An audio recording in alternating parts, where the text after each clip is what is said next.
బంగ్లాదేశ్తో జరగనున్న 3 టీ20ల సిరీస్ కోసం తాజాగా బీసీసీఐ టీమిండియా స్క్వాడ్ను అనౌన్స్ చేసిన సంగతి తెలిసిందే. అయితే ఈ లిస్టులో ఇద్దరు ప్లేయర్ల పేర్లను ప్రస్తావించలేదు. ఇంతకీ ఆ ఇద్దరు మరెవరో కాదు, ఇటీవల దులీప్ ట్రోఫీలో భారీ సెంచరీతో అదరగొట్టిన ఇషాన్ కిషన్, కెప్టెన్సీతో పాటు కీలక ఇన్నింగ్స్లు ఆడిన రుతురాజ్ గైక్వాడ్.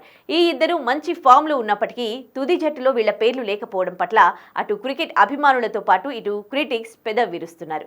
సోషల్ మీడియా వేదికగా బీసీసీఐ సెలక్షన్ కమిటీపై తీవ్ర స్థాయిలో విమర్శిస్తున్నారు. ఇదిలా ఉండగా ఈ టీ20 జట్టులో సూర్యకుమార్ యాదవే సీనియర్. సంజు శాంసన్ ఉన్నప్పటికీ అతడికి అంతర్జాతీయ అనుభవం తక్కువే. అయితే రిషబ్ పంత్, శుభ్మన్ గిల్, యశస్వి జైస్వాల్కు మేనేజ్మెంట్ విశ్రాంతి ఇచ్చింది. రానున్న టెస్టు సిరీస్లను దృష్టిలో ఉంచుకుని సెలెక్టర్లు ఈ నిర్ణయం తీసుకున్నట్లు తెలుస్తోంది. దీంతో తెలుగు క్రికెటర్ నితీష్ కుమార్ రెడ్డితో పాటు మరో ముగ్గురు యువ క్రికెటర్లైన అభిషేక్ శర్మ, మయాంక్ యాదవ్, హర్షిత్ రాణాకు ఈ తుది జట్టులో అవకాశం దక్కింది. అంతర్జాతీయ క్రికెట్లో అవకాశాలు ఇచ్చినా కూడా దాన్ని ఉపయోగించలేకపోతున్న సంజు శాంసన్ను ఈ టీంలోకి మరోసారి ఎంపిక చేయడం గమనార్హం. కేవలం ఒక్క స్పెషలిస్ట్ ఓపెనర్ను మాత్రమే ఈసారి మేనేజ్మెంట్ తీసుకుంది.